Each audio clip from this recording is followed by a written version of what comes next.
You have kept him in custody for 6 months. Please obtain instructions whether further detention is necessary or not. आम आदमी party के राज्यसभा सांसद संजय सिंह को माननीय उच्चतम न्यायालय ने आज जमानत दे दी है। ईडी ने आज उनकी जमानत का विरोध नहीं किया, जिसके बाद सर्वोच्च न्यायालय ने आज ये कदम उठाया है। पिछले साल 4 अक्टूबर को संजय सिंह को गिरफ्तार किया गया था। इससे पहले कई बार ईडी की चार्जशीट में उनका नाम आ गया, कभी गलती से आ गया तो कभी हट गया था। 4 अक्टूबर को जब पूछताछ करने के लिए ईडी उनके घर पर आई तो उनके ऊपर आरोप था कि इन्होंने 85 लाख रुपए चंदा लिया। जी हाँ, चंदा लिया है, कुछ फ़ायदा पहुंचाया होगा, उसके बदले चंदा लिया है 85 लाख।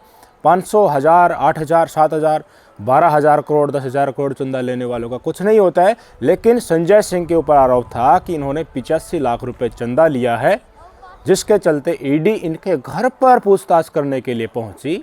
10 घंटों तक पूछताछ हुई, इसके बाद इनको गिरफ्तार कर लिया गया। गिरफ्तार करने के बाद इन ईडी मोहतरमा ने इनको 6 महीने तक जेल में रखा। 6 महीने तक जेल में रखा। ईडी लगातार इनकी जमानत का अपोज करते रही। दिल्ली हाई कोर्ट ने इनकी जमानत और जो याचिका दायर की थी उसको खारिज कर दिया। उसके बाद ये सुप्रीम कोर्ट में पहुंचे थे। सुप्रीम कोर्ट ने सरल शब्दों में कहा था कि देखिए, दिल्ली हाई कोर्ट से आपको झटका मिल गया, कोई बात नहीं, वो अलग केस है।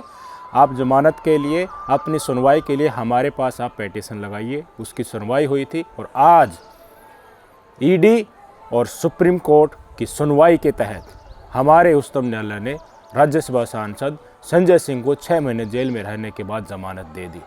ये केस दिखाता है कि जिस तरीके से संजय सिंह को मनी लॉन्ड्रिंग के मामले में इस ड्रैकोनियन कानून के तहत जेल में रखा गया, वैसे ही दूसरे नेताओं को जेल में सड़ने के लिए मजबूर किया जा रहा है। और जैसे संजय सिंह निकल कर आ रहे वो भी ऐसे ही निकल कर आएंगे। लेकिन इस कानून के हवाले गोल गोल घुमाकर कभी जुडिशियल कस्टडी मांगी जा रही है, कभी रिमांड मांगी जा रही है, कभी गवाहों के सामने पेश करने के बहाने को लेकर जेल में रखने के अपने अधिकार का मिसयूज सरकारी एजेंसियां कर रही हैं। आज सुनवाई 2 पार्ट में हुई, एक लंच से पहले, एक लंच के बाद। लंच से पहले संजय सिंह के वकील ने कहा कि देखिए, 6 महीने से जेल में है, मनी लॉन्ड्रिंग का कोई भी सबूत नहीं मिला है, मनी चैन जो होती है उसका पता नहीं चला। मनी चैन तो होती होगी ना, उस व्यक्ति ने पैसे दिए, वहाँ से यहाँ गए, यहाँ से वहाँ गए। 6 महीने में ईडी को ये चीज़ें नहीं मिली, ना तो कोई पैसा इनसे रिकवर हो सका। उसके बाद ईडी ने कहा कि हमारे पास और भी मसला है डिस्कस करने के लिए, लेकिन हम थोड़ी बहुत रियायत दे भी सकते हैं। सामने बैठे जज साहब ने पूछा कि मुझे बताइए कि आप जमानत का विरोध कर रहे हैं या नहीं कर रहे हैं, आपके पास मटेरियल क्या है। ये भी कहा, ध्यान दीजिए, ईडी को जज साहब ने ये भी कहा कि हमने तुम्हारे विरोध करने के बाद अगर जमानत देने की सोची, सेक्शन पीएमएलए के सेक्शन 45 के अंतर्गत, तो हमें लिखना होगा, और हमने लिख दिया तो तुम्हारे लिए मुश्किल हो जाएगी। लिखना क्या होता है? अगर ईडी विरोध करती है जमानत का, उसके बाद भी सुप्रीम कोर्ट सोचता है कि हम इनको जमानत देने की मंशा रखते हैं, जमानत देने के लिए ग्राउंड बनता है, तो उनको लिखना पड़ता है कि प्रथम दृष्टता ईडी के द्वारा लगाए गए आरोप निषिद्ध हैं, वो साबित नहीं होते हैं, वो झूठे एक तरीके से दिखाए जाते हैं। प्रथम दृष्टता ये लिखना होता है। इसके बाद अगर आज सुप्रीम कोर्ट ये लाइनें लिख देता, ईडी सरकारी एजेंसी विरोध कर देती संजय सिंह की बेल का, तो ये सारा का सारा शराब नीति का केस ही ढीला पड़ जाता। जी हाँ, इसलिए ईडी ने लंच के बाद फिर से बेंच असेंबल होते ही तुरंत कह दिया कि देखिए, हम विरोध नहीं कर रहे हैं। ट्रायल जो चल रही है कि इन्होंने रिश्वत ली है, वो ट्रायल आप जमानत दे दीजिए, जमानत में भी चलती रहेगी। कोर्ट ने यह भी साफ कर दिया कि जमानत के दौरान राजनीतिक घटनाक्रमों में ये शामिल हो सकते हैं, इस पर भी कोई आपत्ति नहीं भाई साहब। तो जिस तरीके से मुझे बताइए, केजरीवाल को जेल में रखा है, किस लिए जुडिशियल कस्टडी मांगी गई है? कि वो गवाहों को प्रभावित कर सकते हैं। तो क्या संजय सिंह अब बाहर आकर वो गवाहों को प्रभावित नहीं कर सकेंगे? अरविंद केजरीवाल ही कर सकता है, मनीष सिसोदिया ही कर सकता है, सत्येंद्र जैन ही कर सकता है, यही लोग प्रभावित कर सकते हैं क्या? सिर्फ और सिर्फ इन कानूनों का मिसयूज करने के लिए, उनको लोकसभा चुनाव में प्रचार वो न कर सके, इसलिए उनकी कम वोट आए, माहौल कम बने, इसलिए उनको ज़बरदस्ती जेल में ठूसा जा रहा है। यही संजय सिंह के साथ हुआ। लेकिन इनकी 6 महीने पूरे हो गए, सबूत नहीं मिल सके, मनी ट्रेल नहीं मिल सका। और सबूत किस किस को पकड़े? मुख्य जो थे उनको तो दूसरे नेताओं के उसमें घुसा रखा है, उनके तहत घालमेल किया जा रहा है मनीष सिसोदिया और दूसरे नेताओं के केस में। भाई साहब 82 लाख रुपए का आरोप लगाकर ईडी इनको घर से 10 घंटे पूछताछ करके गिरफ्तार कर ले जाती है। तो ईडी को इलेक्टोरल बॉन्ड का चंदा नहीं दिख रहा क्या? ये 82 लाख रुपए का ही चंदा दिखा। सोचिए ना, जिन अस्पतालों ने, जिन फार्मा कंपनियों ने इस देश की जनता की जान के साथ खिलवाड़ कोरोना में किया, मोटा चंदा उन्होंने दिया है। जो पेशेंट अस्पताल में घुस गया वो बाहर निकला ही नहीं, निकला तो पैकिंग के साथ निकला, नर्थ ही निकला।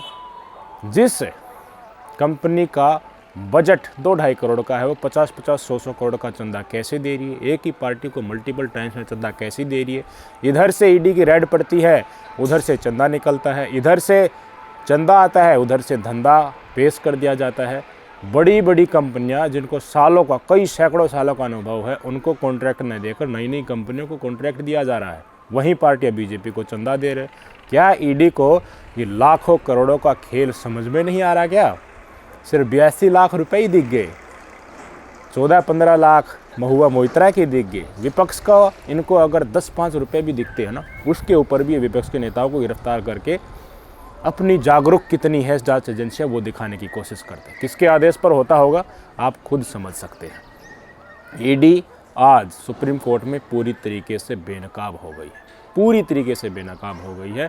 अगर ईडी में दम होता तो रिपीट करती वही चीज़ें जो इसने हाई कोर्ट में रिपीट की थी।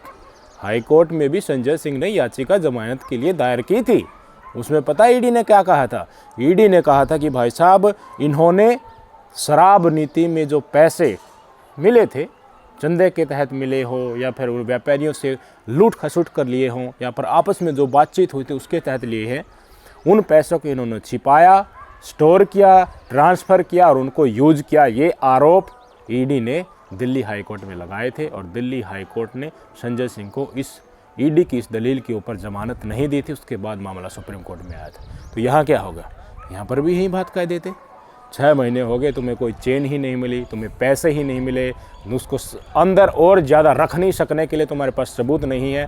सुप्रीम कोर्ट आज लिख देता तो पूरी शराब नीति का केस ही तुम्हारा हल्का पड़ जाता। यहीं दिखाकर दूसरे नेता भी समय से पहले, 6 महीने से पहले जेल से बाहर आ जाते, चुनाव कैंपेन करते। तुम्हारी ढसोकलेबाजी देश की जनता के सामने होती। इसलिए आज ईडी ने कह दिया कि हम विरोध नहीं कर रहे। सवाल आज तो और कुछ भी उठ रहे हैं। माननीय सीजीआई चंद्रचूड़ साहब ने अलग अलग मंचों पर जाकर उठाए भी हैं कि क्यों इस देश में जितने भी हाई कोर्ट हैं और सब ऑर्डिनेट कोर्ट हैं, वो हाई प्रोफाइल व्यक्तियों को जमानत देने से हिचकते हैं। क्यों बार बार इसी केसेज में देख लीजिए सुप्रीम कोर्ट को ही न्याय देना पड़ता है। राहुल गांधी का केस लगा लीजिए, संजय सिंह का लगा लीजिए, और जितने भी बड़े बड़े हाई प्रोफाइल केसेज हैं, लास्ट में सुप्रीम कोर्ट तक ही जाते हैं। हाई कोर्ट के जज और लोअर कोर्ट वाले क्यों हिचकिचाते हैं? क्या वो सत्ताधारी पार्टी के दबाव में है? क्या उनको जिस तरह से ईडी को मैनेज कर लिया उसी तरह का दबाव उनके ऊपर बनाया जा रहा है कि देख लेंगे, ऊपर प्रमोशन सुप्रीम कोर्ट तक पहुंचने नहीं देंगे? क्या इस तरह का उनके ऊपर डर सता रहा है? सीजीआई चंद्रचूड़ साहब बैठे हैं, तब तक तो इस देश के न्यायपालिका में बैठे हर वकील और जज को नहीं घबराना चाहिए। वो खुद कह रहे हैं, वो शिवम जिन्होंने जिस समय पर शपथ ली उस समय पर उन्होंने कहा था कि मेरे काम बोलेंगे, और काम आज उनके डंके की चोट पर लाउड स्पीकर के साथ अनाउंस हो रहे हैं। बोल नहीं रहे, अनाउंस हो रहे हैं। सुप्रीम कोर्ट के सारे जजों में उनको देखकर इतनी हिम्मत हो गई है कि तानाशाह को कुचलने के लिए, लोकतंत्र को बचाने के लिए जितने भी कदम इस जनता के हित में हो सकते हैं वो लेने में तनिक भी गुरेज नहीं कर रहे। संजय सिंह तो बहुत बोलने वाले नेता हैं, संसद में तो फिल्टर फाड़ देते हैं संघियों को, अंग्रेज़ों के दलाल इनको कहते हैं। भरी संसद के अंदर मोदी जी की और इनकी पोल पट्टी खोलने में, कुर्सी के ऊपर जो बैठे होते हैं ना, वो भी किस तरह से क्या क्या करते हैं उनकी भी पोल पट्टी खोल देते हैं, उनको सबके सामने रख देते हैं। अरविंद केजरीवाल तो जेल में अंदर बैठा रहेगा तो भी बहुत बड़ा नेता बन जाएगा। अंदर बैठे ही बैठे जनता में बहुत गुस्सा है, दिल्ली की जनता में, पंजाब की जनता में, देश की जनता में। मंच पर संजय सिंह दहाड़ेगा, सारी बातें बताएगा, क्या हाल हो जाएगा। जो चलने वाला था अभी दिल्ली में लोटस भारतीय जनता पार्टी का, वो लोटस अब ऐसे हो जाएगा। संजय सिंह ऐसे इतने बड़े कद के नेता हैं, इतनी समझ के नेता हैं, शुरुआत से ही आम आदमी पार्टी से जुड़े हुए हैं। वो अब आम आदमी पार्टी की लुटिया डूबने नहीं देंगे। भारतीय जनता पार्टी के लिए आज जमानत होते ही वो काल बनकर इनके ऊपर टूटेंगे। और जिस दिन चुनाव का नतीजा आएगा, देख लेना, आम आदमी पार्टी प्रचंड बहुमत के साथ बलशाली होकर निकलेगी। और आज जिस चीज़ का इस देश की जनता के सामने खुलासा हुआ है, ईडी किस तरीके से मौका परस्ती देखकर कभी कहती है कि बेल नहीं देंगे, विरोध करेंगे, और कभी कहते हैं कि कुछ नहीं बोलेंगे, ये दिखाता है कि वो किसके इशारे पर नाच रही है। जी हाँ, आपके विचार क्या हैं कमेंट करके ज़रूर बताइएगा। ये जाते जाते एक चीज़ और मैं आपको बताना चाहूँगा, आपकी स्क्रीन पर देख लीजिए। दिल्ली हाई कोर्ट ने ज़बरदस्त फटकार लगाई है ईडी को ही, इन्फॉर्मेशन डायरेक्टर को। 2009 का एक केस था, एक भाई साहब ने बड़ा चूना पीएनबी बैंक को लगा दिया, कुछ चेक इलीगल तरीके से बनवाए और उनको अपने खाते में डाल लिए। 2009 के केस चलता आ रहा था, ईडी सोती रही, आराम आराम से छुटपुट कार्रवाई करती रही। वो व्यक्ति इस दुनिया में नहीं रहा। कहा दिल्ली हाई कोर्ट ने स्पष्ट तौर पर कि आईओ जो था, इन्वेस्टिगेशन ऑफिसर था, वो क्या कर रहा था, अब तक क्या किया, सामने दिखाओ, तो कुछ नहीं पाया। ज़बरदस्त फटकार लगाई कि जो जांच आप कर रहे हो उसको एक्सपेडिएट तरीके से, बहुत जल्दी करो, समय के अनुसार करो और फेयर तरीके से करो, बैठे मत रहो निठल्लों की तरह। ये संकेत उनका साफ था, और यही संकेत थोड़े ही दिनों में इस देश के सुप्रीम कोर्ट को भी देना पड़ेगा।